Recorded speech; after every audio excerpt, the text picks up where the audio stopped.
Rumah warga yang rusak dan ambruk ini terletak di bantaran Sungai Kunyi, Kelurahan Andreapi, Polewali Mandar.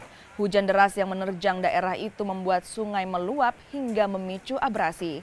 Rumah warga yang berada di bantaran sungai pun rusak berat dan sebagian bangunan ambruk. Seluruh perabotan di dapur rumah tersebut terbawa arus sungai. Warga sekitar dibantu petugas berupaya mengangkat puing bangunan dan memindahkan perabotan lainnya ke lokasi yang lebih aman.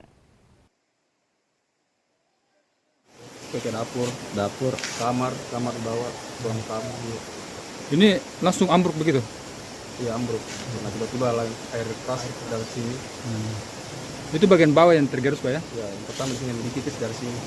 Ini ruangan apa yang hilang ini, Pak? Ini dapur, kamar sama yang dikikis di sini kayak ruang tamu.